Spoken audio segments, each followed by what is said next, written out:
Our next session is a fireside chat.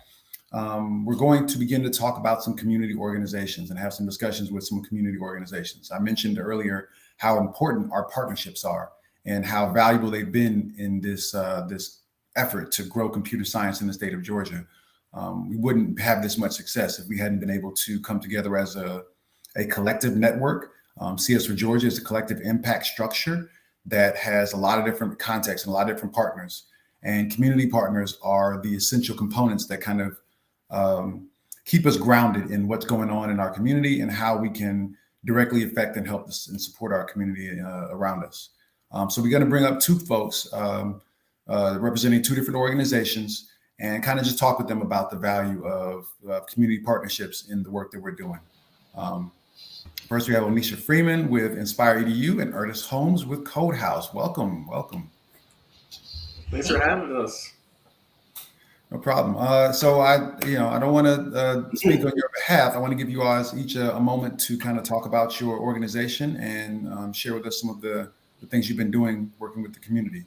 Let's start with Oneisha and then we'll go to Ernest. Cool. Excellent. Thanks, everybody. Thank you, Brian. Thank you. So happy to be here. I do actually have some slides, so I'm going to put those up. Thank you. So Inspiredu is an organization whose mission is to help underserved youth develop the skills needed for education and career success. And we do that through technology-based learning tools such as laptops. If you've ever heard of our organization, you know that we're known for providing no-cost devices to children and families throughout Metro Atlanta. And we partner with communities and families and schools in order to provide those resources to those families. But our vision is actually to be a key connector that drives digital inclusion and digital literacy in our state, in our city, and in our greater Atlanta communities. And we want to be able to enable the future readiness of underserved youth and youth in general. But what we've also found, hi Amber, what we've also found is that we really have to be boots on the ground. And so we've remained boots on the ground throughout all the years that we have been serving Metro Atlanta. You'll find us inside apartment complexes, in the neighborhood gyms, and at the school fairs. We aren't too big for our britches. We want to make sure that we are very much rooted and grounded in available to those who need us the most. Oneisha Freeman, like I said, I'm the Director of Partnerships and Programs with Inspiredu, and my motto is work hard, do good. And I think that's probably the motto for all the folks that are presenting in this conference. I have been working in the community for 15 years at the intersection of technology, education, and community. It's something that I love. And it's something that I will continue to do. I feel like I'm called to do that.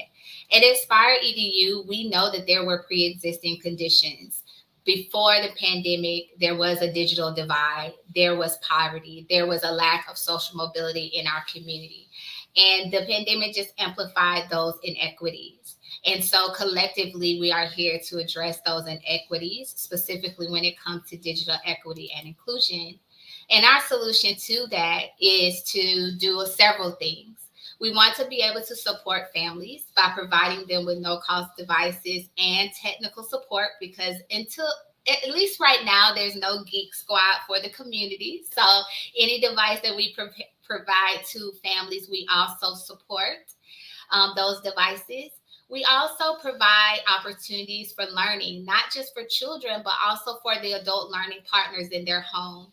We try to take a household approach to our work. So we have learning opportunities for young folk, for people that are 16 to 24, which Chris 180 taught me that those are emerging adults.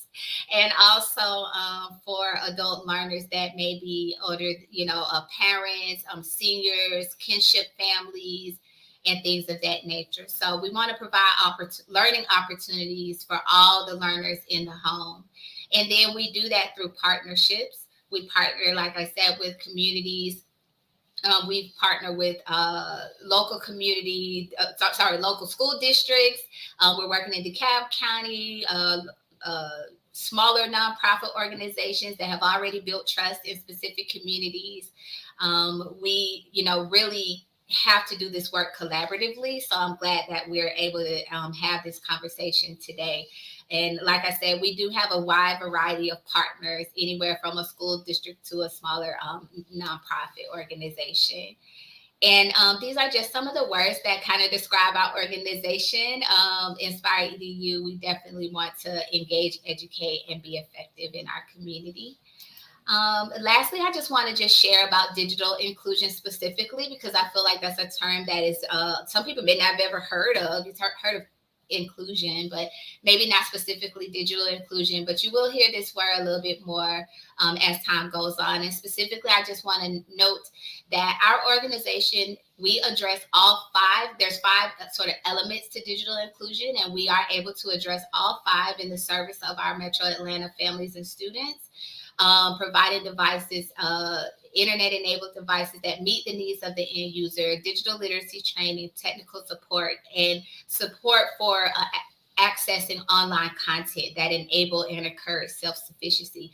That is digital inclusion, and it's something that you will hear throughout the nation, specifically in the coming years, what that means to be a fully connected community. And just my last thing, I just want to speak to equity. Digital equity is the individual and communities communities have the IT capacity for full participation in society, democracy, and the economy. And we believe at Inspiredu that digital inclusion is how we're going to get there. The goal is digital equity, but we get there by being an inclusive community. Thank you, guys. Well, thank you, Oneisha. That's inspiring, right? Next, we want to hear from Ernest and tell us a little bit about CodeHouse. Yeah. Well, first, thank you guys for having me on this amazing summit and conference. Whenever I talk about CodeHouse, I love to just share my personal story because it really ties everything together, I believe.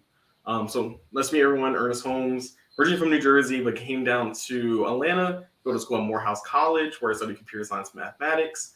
And when I first got to Morehouse, I was introduced to all the different connections that they had in the tech industry. So companies like Google and Microsoft, Twitter, PayPal were all coming to campus to recruit top tier Black talent, right?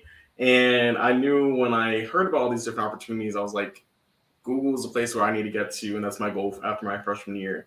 Worked my butt off, wound up getting a Google internship after my freshman year. So flown out to California, got to see what the Silicon Valley was all like, and really get that industry experience of being a software engineer at Google. Amazing experience, learned from so many different people, worked on some really cool projects. But one thing that was very apparent was that I was one, if not the only, one of a few Black engineers in the room at all times.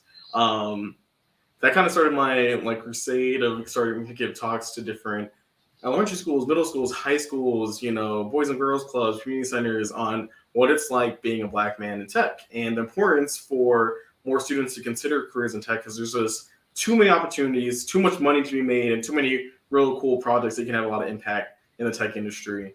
My journey continued. I wound up doing 2 more internships at Google, both in the Silicon Valley again. And when I graduated class of 2019, before I graduated, I wanted to basically give back to community in a larger way.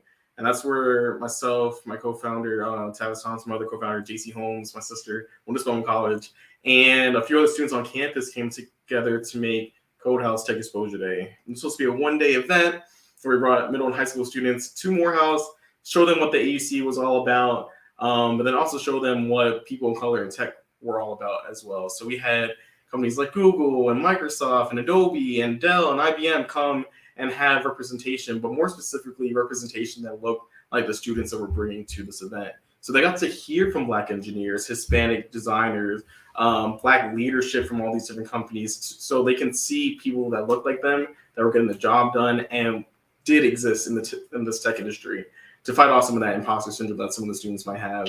And I think there was just a magical moment for middle and high school students and of color meeting HBCU students who are pursuing careers in tech, and then the actual industry professionals all coming together in one space. And that really encouraged us. And after all the great feedback that we got, to make CodeHouse into a 501c3 nonprofit. So literally just graduated and was moving out to Oakland to start my job as a software engineer at Google, and decided to make a nonprofit on the side. And so since then, we had another event for 400 students, same thing at a larger scale.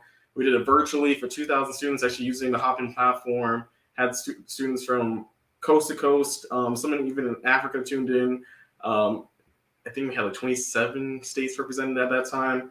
And that work has been great. We're continuing to do that in a big way. We might have some opportunities for some of you guys on this call, for your students, to get involved with that this upcoming fall. But I wanted to figure out another way, another strategy for us to have more depth in our impact that we were with CodeHouse.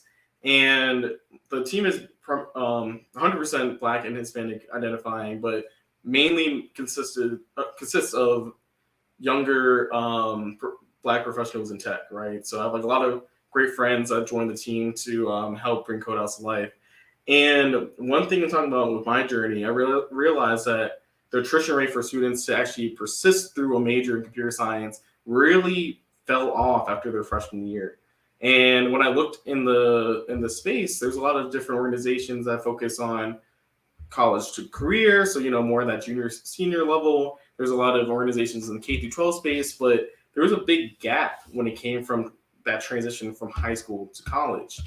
And when I looked at that gap, I realized that students who were majoring in computer science, or either they didn't know, so they didn't have that early exposure, or they didn't major in it, they didn't have the right guidance or the right role models to push them along the path. Because computer science, straight up, can be hard sometimes and very intimidating. But if you're surrounded by the right people and they have the right pillars of support, I believe anyone can make it in this field.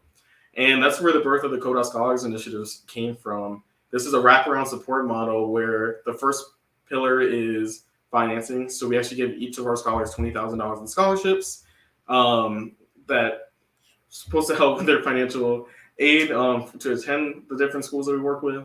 The second part is a 4-week summer bridge program. So each student actually participates in a bridge program between their high school senior year and their freshman year in college, where they get to learn from professors and different instructors on intro to computer science. And then we also bring in our industry partners like Google and PayPal and Microsoft and Twitter to actually get real life industry experience working on different things like AR and VR, product design, machine learning. We have a bunch of different workshops for them. And then the last pillar is actually mentorship. So each of our scholars gets a collegiate mentor to guide them through their academic studies and really navigating the social landscape of going to college. And then also industry mentor to guide them through the professional aspects of their career as well. So drafting up this big idea, wound up pitching it to a few executives at PayPal. Next thing we knew, we had our first cohort of 29 scholars back in this previous year. So they all just finished their freshman year at Morehouse, Bowdoin, and Clark. Those are the first 3 schools that we started this initiative with. They're all doing amazing things, working at amazing different companies for the summer. And now we actually just selected and will be onboarding our next group of scholars of 45. So they're actually getting the first in-person experience for the summer program. We're flying them all to Atlanta to host that program at Morehouse College, and also, of course, getting the scholarship. And this is actually the first year that we're expanding this offer to schools outside of Atlanta. So we included North Carolina A&T, if there's any Aggies in the crowd, and Howard University, so if there's any Bisons in the crowd as well. So this program is specifically for graduating high school seniors. They can apply for our Scholars Initiative. Here they become a scholar as early as April, and then they'll go through this program. It's a cohort model. Beyond that, though, we also extended our offers to general college students called the CodeHouse community members. So they want to, and we'll have actually an onboarding process this fall for students who still want to get involved with CodeHouse, attend our different workshops from some of our partners, get mentors in the field. We'll be offering that this fall as well. And those are for college students as well. So that's pretty much the CodeHouse journey, and that's where we stand right now. It's super exciting. And I guess I'll just add in there with my Google journey. I did 2 years as software engineer at Google. Recently made a career change to be a technical program manager working on education equity. So essentially everything I've been doing CodeHouse, but now officially with Google. So I think it's very important as we talk about collective impact to bring in all these stakeholders. And I'm talking about the industry partners who want this talent that's being cultivated, to our HBCUs who are cultivating the different students that we're working with. And then, of course, all the members in the K through 12. So everyone is aware of all the efforts that's happening. And I see CodeHouse being one of the many glue sticks that are trying to bring everything together. But that's all about me and CodeHouse. Yeah, I don't think that can be understated at all, how important these partnerships are as we develop this larger ecosystem and increase the pipeline in a number of ways, not only volume, but also diversity in the pipeline. For sure. So and I'm going to continue to harp on that all today and all tomorrow, is how important these partnerships are. But I want to go back to something you all said earlier and ask a question about, because Oneisha touched on this a little bit, and Ernest, you kind of talked around it your whole conversation. Why is computing important to communities of color? Why is computer science education important for communities of color? And either of you can jump in on that. You want me to go first? Okay. Well, for me, it's all about access to opportunities, right? When we look at the tech industry is going to be providing the most jobs now until forever. And when we look at it, we talk about an entry-level position, no master's, no doctorate required, for a student to get an entry-level role at a Google, at a Microsoft. Your base salary, even starting in Georgia now, is looking at 120,000. That's not even including the six-figure stock option that you're going to get. So they can give you around $100,000 in stock, on top of anywhere between 10 to 30,000, maybe even 40,000 if you're lucky, signing bonus. So these starting salaries are putting you with a net worth over $200,000 right when you start. For many families that don't like us, that's good, right? It's so good, but like when we look at the the dollar in the Black household, that could be life changing, not only for that individual, but then for their family and the community around them. One thing that we always talk about, and as with my professional job at Google, I'm training instructors to actually go teach HBCUs. A lot of Black students are providers for their families, right? It's bigger than just them. Like them, a lot of the students, especially their first generation college students, like this is big for the student and their families. So it's not about just getting access to jobs. It's actually about changing, hopefully, whole communities by providing them with this access to wealth. So that's why I get so passionate about it, because I just know how many students' lives I was able to change by helping usher them into this field. Wow. Yeah. Oneisha. Yeah, so I think that kudos and everything. Yes to everything that Ernest said. But I think that in order to be a part of our economy, our society, people have to be connected. They need to understand how to use it to empower themselves, how to empower their family, how to be creative, innovative. I think that that's so important. And I think it literally starts household to household, understanding the transformational nature of technology. I think is really big. And we're still at the beginning. It's so weird. It's like, it feels like everybody's doing it, but they're not.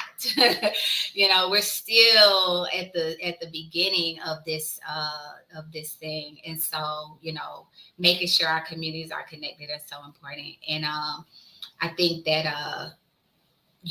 outside of the sorry, I lost my train of thought there. Sorry. Outside of the income potential, which is absolutely there. And we talk about that from our youth perspective. But one thing I've been telling my adult learners recently is like, there's a place for everybody in tech. There's a place for every learner, every learning type.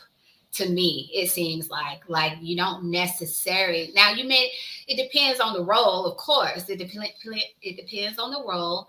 But I think that there's hands-on opportunities to repair devices, right? To build computers, to be a part of the manufacturing process. Like when it comes to technology, there's technology embedded in every industry. So when I talk to my parents and I know that they're trying to upskill or change careers, my first question is, what industry have you been working in? And say, for instance, this one lady, she said automotive industry. Well, guess what? There's a lot of technology embedded in the automotive industry. So there's a way to find your way without starting all over.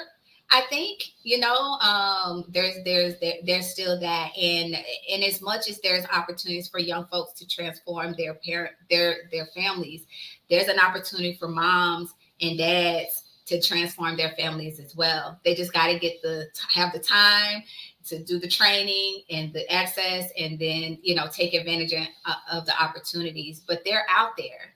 And I think we've all sort of seen them, from the workforce development side, from the education side, from K-12, higher learning, boot camps. Like there's something there for everyone. And it's just about knowing about it. Yeah, that's really powerful as well. And it speaks to the duality of this education that we're promoting, right? On the one hand, this literacy is for everyone, like everybody has to have in order to participate. And on the other hand, there are lots of jobs specifically for the high-end earners that can, like Ernest was saying, transform a community, transform a family. So, and I think from both of those perspectives, we need this. So as we work on this transformation of education and this promotion, this advocacy, what are some of the keys to success when you're communicating with your constituency, when you're talking to students and parents and leaders? How do you get over? What works for you in regards to getting them on board and engaging with them?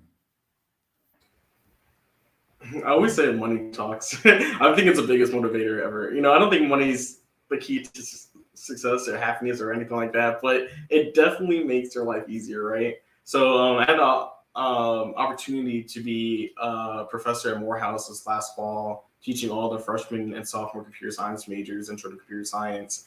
And I'll be straight up with you. I was just like I did with my students. I was like, coming to this industry, we take it serious, put the work in now, and then you can live the lifestyle I've been like bragging to you about, right?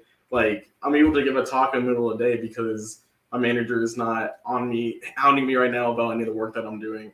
Like working in tech is like one of the most, I shouldn't say laid back because it can get intensive sometimes, but very flexible job. And I think when I talk to college students, my biggest key incentive is like, it's going to be rough right now. You're going to be in the trenches a little bit. Lean on me, lean on your other professors, lean on one another to get through it, because the light on the other side of the tunnel was more than worth it. And I just talked about all the benefits of, like I'm 24 and bought 2 houses at this point, right? And like I said, the work-life balance is amazing.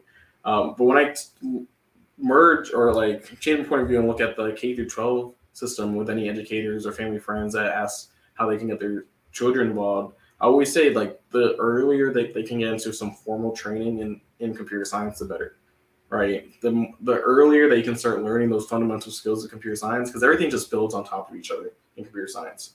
Once you have a strong foundation, you can take that any which way that you want to go. And to Oneisha's point, like there's so many different avenues in the tech industry. If you don't want to be a straight up software engineer, that's fine. There's UX UI design. There's like English majors who become what is that role? Tech writers, right? So like you're actually just going through and making whatever engineers nonsense that they had in design talks actually readable for other people to understand what they're writing about, right? They're just like, the list goes on and on and on and on about all the different opportunities. So, but at the end of the day, the easiest pathway into tech is through software engineering, because everyone's looking for those key skill sets. So if you can get your children or students in computer science as early as possible, that's where they need to be. I truly think that society is going to be down the line, like computer science is going to be should be as accessible as art classes or music class. It should be one of the fundamentals understanding for all students, because that's just where we need to be in the society.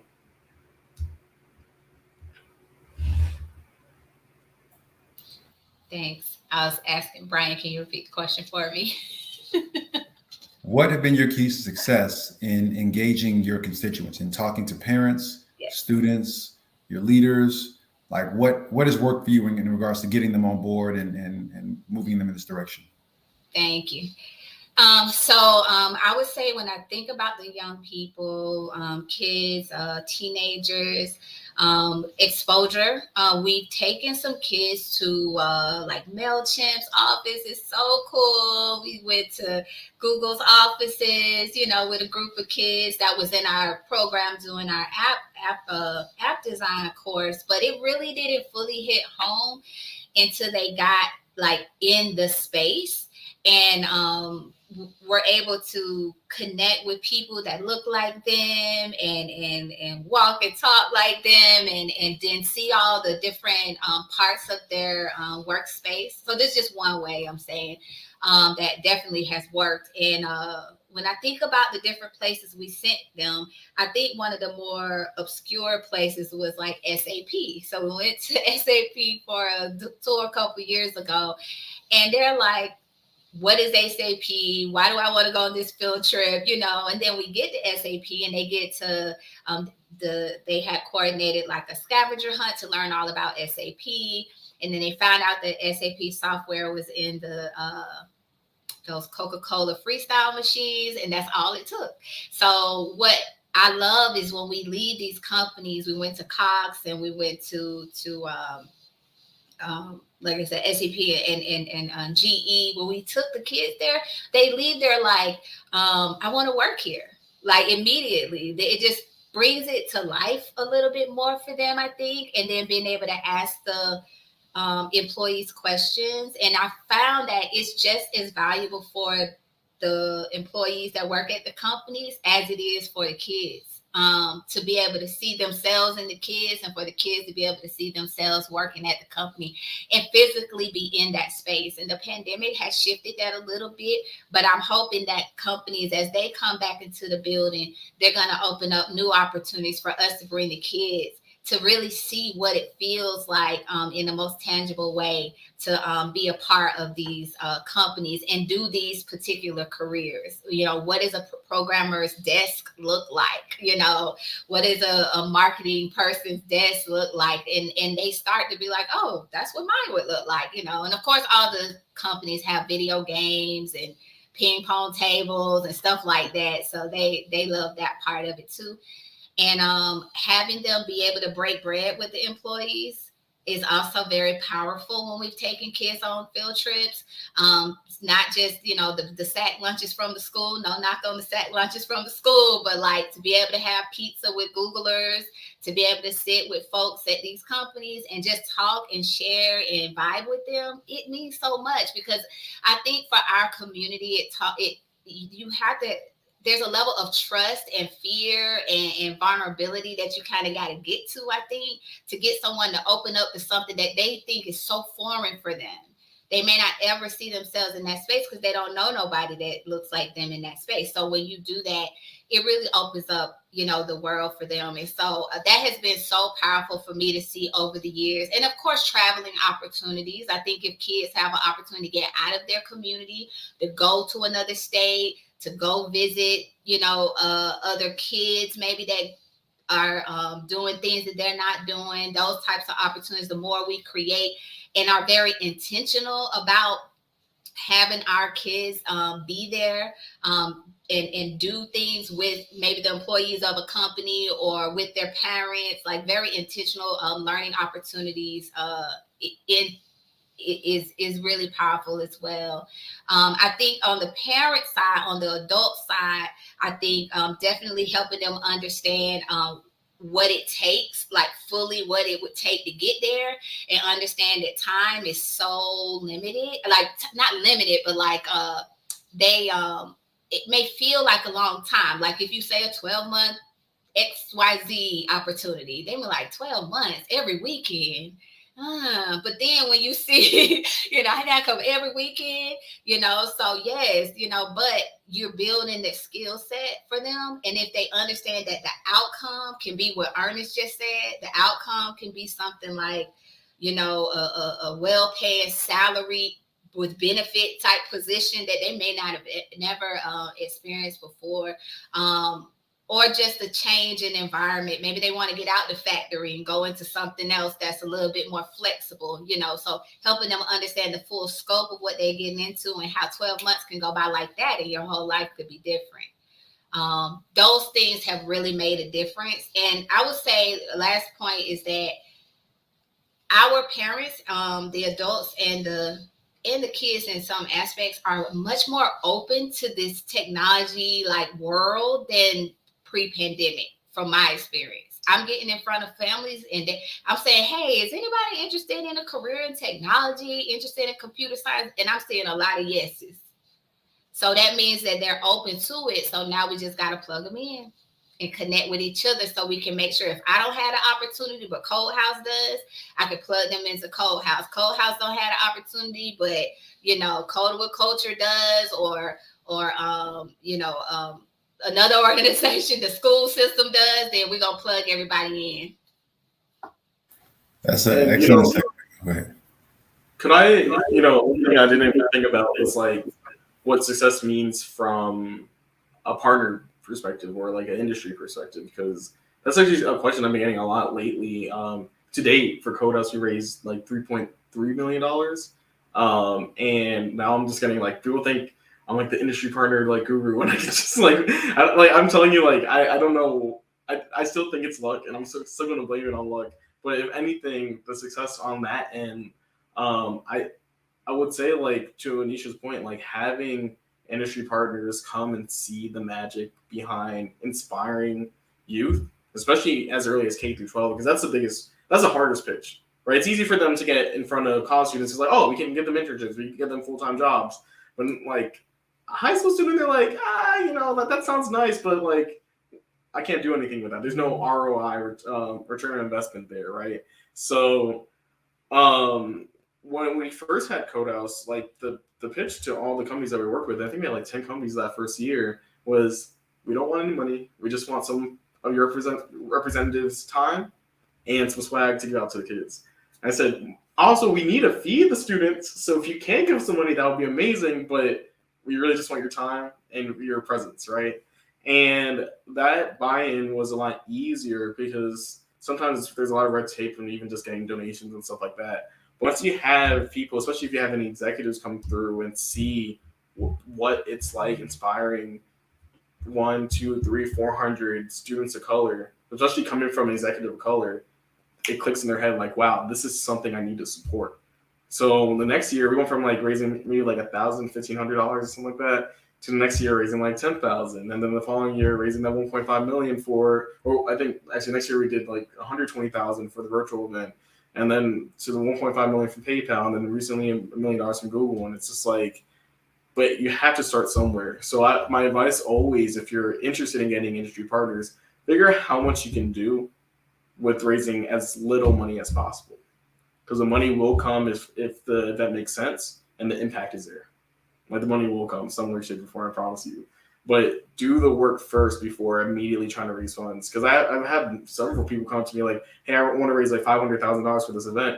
I'm like, cool, why? Like, why? $500,000, that's a lot of money. What is it going to? And have you raised any capital like that before? If not, scale it back, see what you can do with like $5,000, $10,000, and then go from there, right? So a little bit of politics that you need to play sometimes when trying to get big partners to come and invest in you. All of that definitely speaks to the teachers I know. Money talks.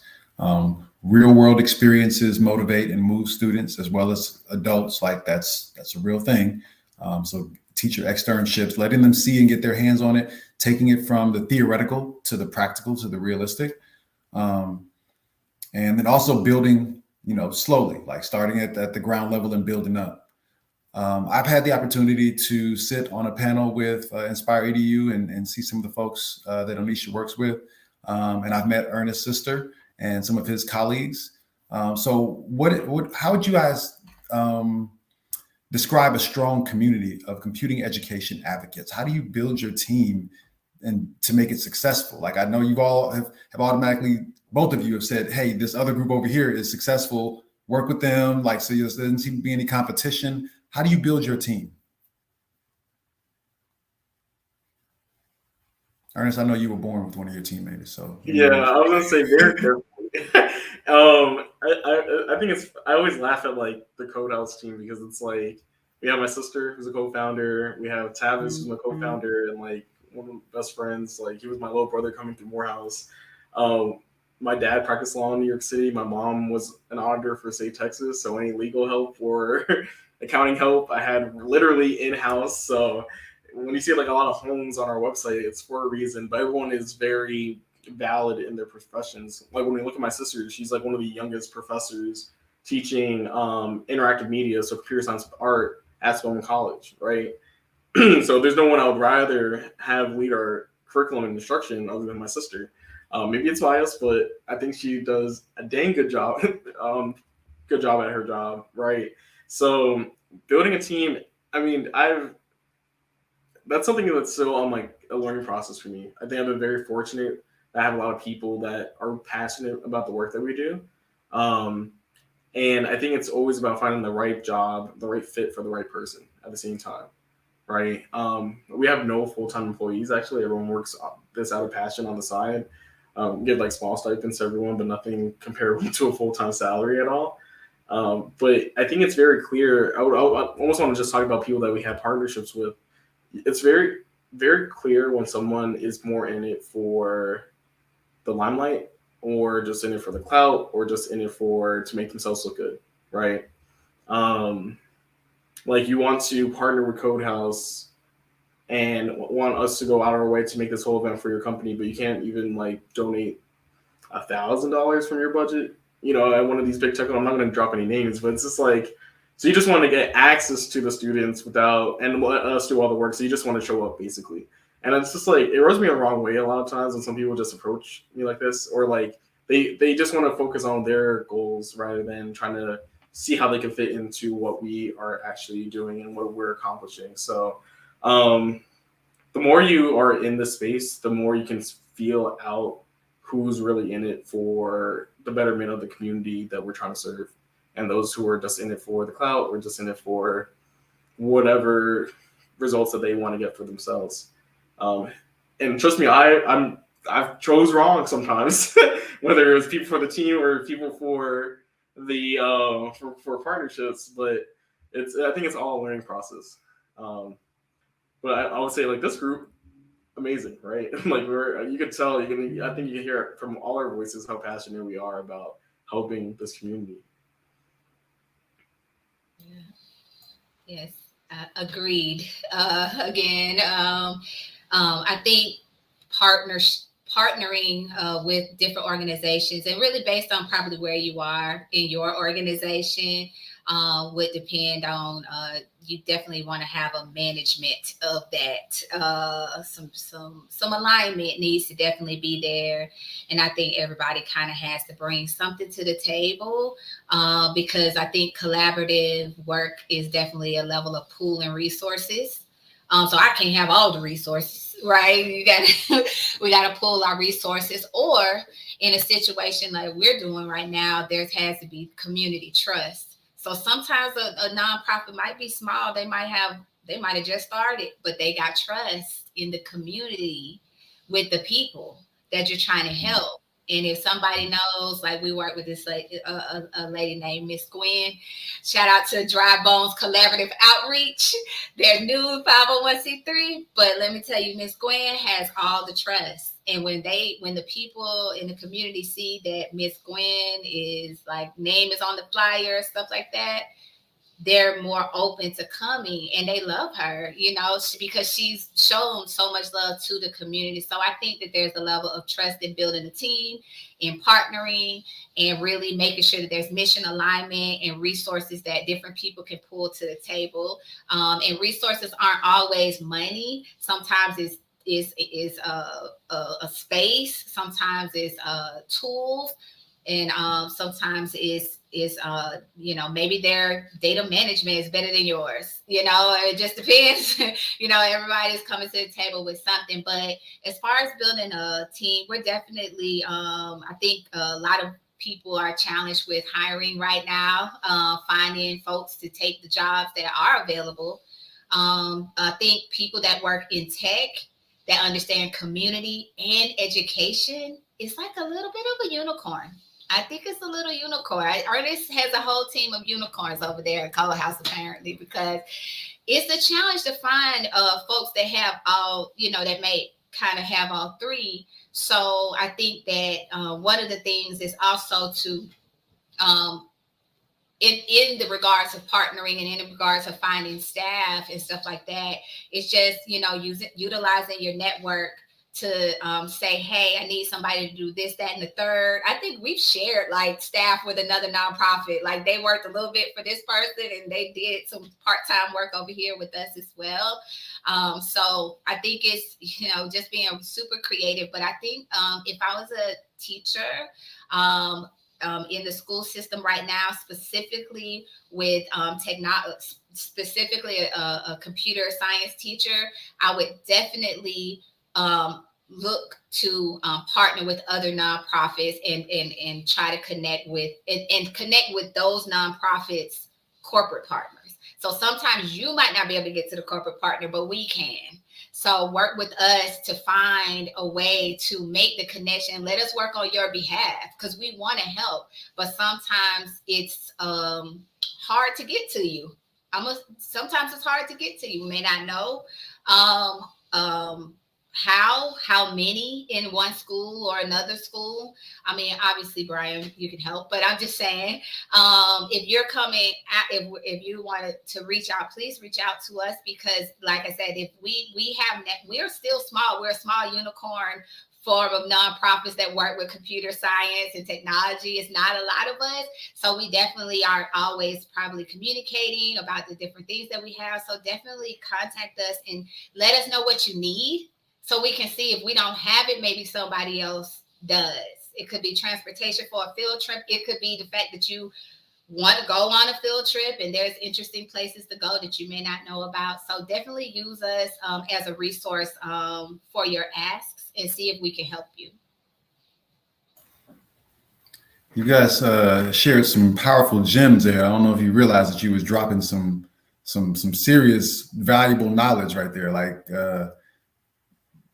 teachers need access to a lot of the stuff that you just mentioned. Like they need some connections, and they teachers are very much about supporting their students. So if you have things that were beneficial to them, then that's great. I appreciate if you all put your stuff in the chat. We are running right up on time, but I do want to share a couple of questions that came from the audience. Ernest, you started answering one in the comment section, but Oneisha, somebody asked, will your center expand to other Metro Atlanta areas? Are you considering going beyond just the metro area? Yes, we are. Great question. We have traditionally served Cobb. More recently, we're doing a lot of work in Cobb County and metro surrounding areas, but we starting to tease out some of the more rural areas. We recently worked in Rome, Georgia.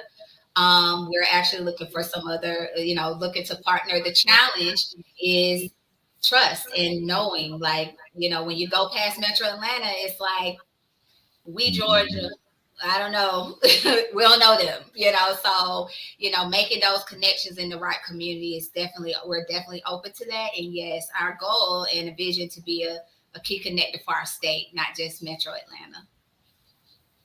Excellent. I'm supportive of the entire state, right? So we want everybody to get the gems. And Ernest, I think somebody was saying, I don't know if you want to speak to that. Yeah, for sure. Just to be clear, the Scholars Initiative right now for CodeHouse is only for students attending Morehouse, Spelman, Clark Atlanta, Howard University, North Carolina A&T. By next cohort, we'll probably expand that to a bunch more institutions.